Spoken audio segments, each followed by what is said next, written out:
अब देखिएगा, ऐसे में सबसे ज्यादा मन में जो उत्सुकता होती है और जो प्रश्न उठते हैं वो ये कि आखिर वोटों की गिनती कैसे होती है। तो सबसे पहले क्या होता है कि सबसे पहले बैलेट पेपर की गिनती होती है, उसके बाद यानी कि उसी के साथ साथ ईटीपीबीएस की गिनती होती है, जिसमें सरकारी अधिकारी या चुनाव में जो अधिकारी प्रक्रिया में लगे होते हैं, उन जो वो मतदान करते हैं उसकी गिनती होती है, या फिर जो देश के बाहर सरकारी अधिकारी या कर्मचारी मौजूद होते हैं वो उसके माध्यम से वोटिंग करते हैं, उसकी गिनती होती है। और इस पूरी प्रक्रिया में लगभग आधे घंटे का समय लगता है और उस पूरी प्रक्रिया में लगभग आधे घंटे का समय लगता है। यानी कि 8 बजे से जब काउंटिंग शुरू होती है, 8 बज चुके हैं, काउंटिंग शुरू हो चुकी है, और इसके बाद यानी कि 8:30 बजे से ईवीएम की काउंटिंग शुरू होती है। लेकिन इसके साथ ही सबसे अहम बात यह कि ईवीएम की काउंटिंग शुरू होती है, जिसके बाद 9 बजे से रुझान आने शुरू होते हैं। यानी कि लगभग 1 घंटे बाद आपको रुझान भी दिखने शुरू हो जाएंगे। हम जो आपको अपने टीवी स्क्रीन पर जो ये दिखा रहे हैं, आप तक पहुंचा रहे हैं कि जो टैली लगी हुई है, इसमें सभी राज्यवार तरीके से आंकड़े आपको नजर आएंगे कि आखिर कहां पर रुझान क्या कुछ कहेगा। साथ ही उसके बाद जब ईवीएम पर, और उसके बाद भी इसकी प्रक्रिया को समझिएगा, आरओ या फिर एआरओ बनाए जाते हैं, यानी कि रिटर्निंग ऑफिसर बनाया जाता है। वैसे तो अक्सर ज्यादातर ये देखा जाता है कि जो जिले का अधिकारी होता है उसी को आरओ बनाया जाता है, लेकिन इसमें और भी प्रक्रियाओं में बदलाव किया जा सकता है। आरओ ही सबसे ज्यादा चीजों को सुनिश्चित करते हैं। साथ ही जब काउंटिंग होती है तो एक रूम में 14 टेबल लगाई जाती हैं, जिनमें से एक टेबल अलग से आरओ के लिए लगाई जाती है। जब एक राउंड की गिनती पूरी हो जाती है तो नतीजे आरओ ही डिक्लेयर करता है, बताता है, उनका ऐलान करता है। साथ ही जिस तरह से जब टेबल लगाई जाती है, 14 के बाद 15 टेबल लगाने का कोई नियम नहीं है, लेकिन हां, अगर कोई स्पेशल केस है,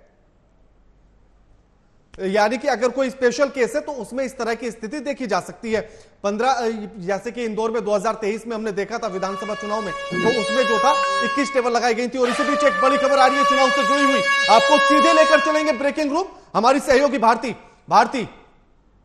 की बड़ी खबर आपको बता दूं, काउंटिंग जो है वो शुरू हो चुकी है। सुबह 8 बजे का टाइम था और अब जाके काउंटिंग जो है, वोटों की गिनती जो है वो शुरू हो चुकी है और फिर धीरे धीरे तस्वीर जो है वो साफ होने लगेगी। 542 सीटों पर वोटों की गिनती शुरू हो चुकी है। इस वक्त की बड़ी खबर लगातार आपको बता रहे हैं, 542 सीटों पर वोटों की गिनती जो है वो शुरू हो गई है और पोस्टल बैलेट की गिनती जो है वो सबसे पहले की जा रही है। उसके बाद ईवीएम से भी वोटों की गिनती शुरू होगी। तो ये बड़ी खबर लगातार आपको बता रहे हैं मतगणना से जुड़ी हुई कि पोस्टल बैलेट की जो गिनती है वो शुरू हो गई है। पोस्टल बैलेट जो है वो गिने जा रहे हैं। 542 लोकसभा सीटों पर काउंटिंग जो है वो शुरू हो गई है। तो ईवीएम खोली जाएगी, लेकिन उससे पहले पोस्टल बैलेट गिने जा रहे हैं और उसके बाद ईवीएम पर आया जाएगा। तो अगले 2 घंटे में नई सरकार की स्थिति जो है वो लगभग साफ हो जाएगी। मंदिरों से लेकर पार्टी ऑफिस में हवन पूजन किए जा रहे हैं। लड्डू तो कहीं पूरी सब्जी को लेकर छोले भटूरे जैसी तमाम तैयारियां जो है वो अलग अलग पार्टी कार्यालयों में की जा रही है। लेकिन उससे पहले ये बड़ी खबर आपको बता रहे हैं कि मतगणना जो है वो शुरू हो चुकी है और पोस्टल बैलेट जो है वो गिने जा रहे हैं। उसके बाद ईवीएम से भी गिनती शुरू होगी। राणा, बिल्कुल, देखिएगा वोटों की गिनती शुरू हो चुकी है। 8 बजे का टाइम दिया गया था और 8 बजे से गिनती शुरू हो गई है। और जिसका जिक्र मैं अभी शुरुआत में कर रहा था कि सबसे पहले बैलेट पेपर, उसके बाद ईटीपीबीएस में गिनती शुरू होती है, जिसमें सरकारी अधिकारी या सरकारी कर्मचारी या फिर जो चुनावी प्रक्रिया में जो हिस्सा लेते हैं अधिकारी, उनकी जिनकी ड्यूटी लगी होती है, वो इसमें वोटिंग करते हैं। और जो मैं इसके आगे की प्रक्रिया आपको बता रहा था कि लगभग 14 टेबल लगाई जाती है, जिनमें से एक आरओ की टेबल अलग से लगाई जाती है। राउंड की गिनती चलती है। साथ ही लास्ट के जो 2 राउंड होते हैं उनकी काउंटिंग तभी शुरू होती है जब यह सुनिश्चित कर लिया जाता है कि बैलेट पेपर या बाकी जो गिनती है वो सब पूरी हो चुकी है। और उसके बाद ही 15 टेबल लगाने का कोई नियम नहीं है। लेकिन हां, कोई स्पेशल केस है, जैसे कि 2023 के विधानसभा चुनाव मध्य प्रदेश में हमने देखा था, इंदौर में 21 टेबल लगाई गई थी। तो अगर कोई इस तरह का स्पेशल केस हो तो एक अलग बात है, वरना 14 टेबल ही लगाई जाती है। ये प्रतिनिधित्व अधिनियम के तहत 1951 में 128 और 129 के तहत ये नियम दिए गए हैं काउंटिंग को लेकर, और जिसमें हर घंटे पर आपको बता दें कि जैसे जैसे एक एक राउंड की काउंटिंग कंप्लीट होगी तो उसके बाद आरओ उनका ऐलान करता हुआ चलेगा और उसके बाद आप उसके जो नतीजे होंगे, जो एक राउंड की गिनती पूरी होगी, वो सारी चीजें आपके सामने रखते हुए चलेंगे। जिसके बाद वो जो आंकड़ा आरओ देता है वो सीधा चुनाव आयोग की वेबसाइट पर अपलोड होता है और उसके बाद वो आपकी स्क्रीन तक हम आपको लगातार दिखाते रहेंगे। अब आपको सीधे लेकर चलते हैं हम अपने एक्सपर्ट रूम में, जहां मेरे सहयोगी ओमशील मौजूद है एक्सपर्ट्स के साथ। ओमशील। बिल्कुल के हमारे साथ डॉक्टर सुशील कुमार मौजूद हैं और हम उनसे जानेंगे कि जो राजनीतिक विश्लेषण जो ये करेंगे और हम समझेंगे कि बहुत वरिष्ठ नेता हैं जिनकी साख अभी दांव पर है और उनकी जो साख दांव पर है वो उनके लिए कितना मुश्किल होने वाला है, क्योंकि इस चुनाव में सुशील जी मुद्दे कई सारे हावी रहे, चाहे वो हम बात करें विकास का मुद्दा या फिर जहां विपक्ष लगातार ये आरोप लगा रहा था बेरोजगारी महंगाई चरम पर है और तमाम तरीके के आरोप प्रधानमंत्री और बीजेपी की सरकार पर लगाए गए। क्या लगता है क्या मुद्दे इस बार के चुनाव में हावी रहे और किन मुद्दों पर वोट डाले गए हैं जिनका अभी परिणाम कुछ ही देर में आना शुरू हो जाए? देखिए, जैसे कि चुनाव शुरू होने से पहले ही मोदी जी ने एक नारा दिया था, ये चुनाव मोदी की गारंटी है।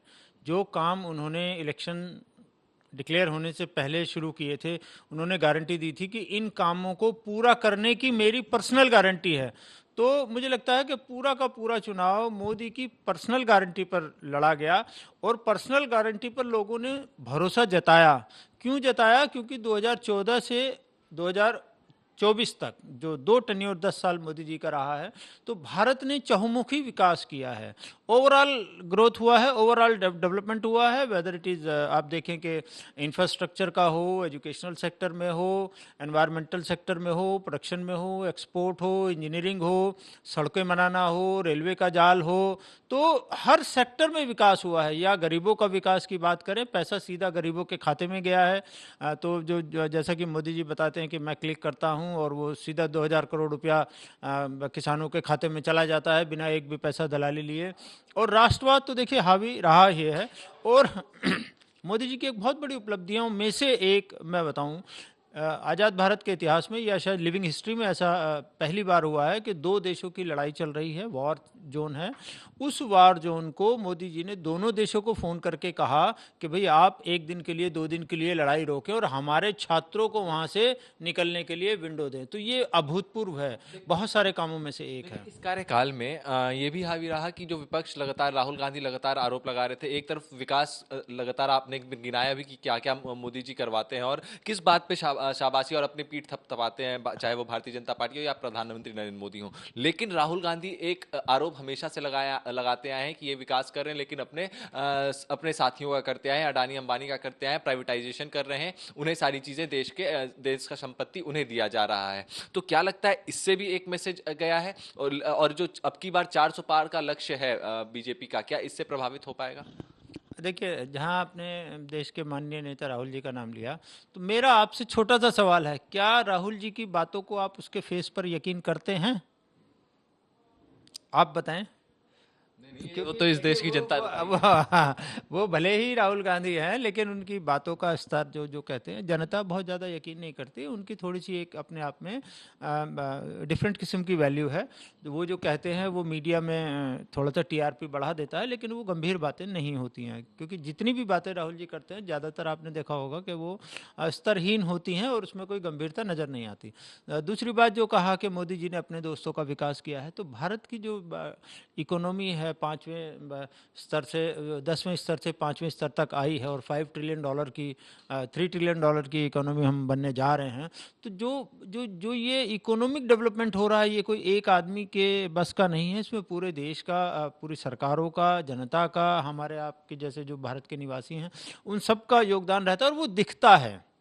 आज आपने देखा होगा रिसेंटली लास्ट वीक ही ब्रिटेन से 100 टन सोना भारत में आया है, तो ये विकास का ही परिणाम है। कांग्रेस ने कहा था कि पैसा पेड़ पर नहीं उगता है और जाकर सोने को गिरवी रख दिया था, तो अब आप 100 टन सोने को छुड़ा कर लाए हैं, तो हजारों करोड़ रुपया पे करके लाए हैं, तो इसका मतलब विकास तो हुआ है। वो किसी एक साथी का तो नहीं है, वो सोना तो रिजर्व बैंक में आकर रखा गया है, वो किसी एक इंसान के पास तो नहीं है।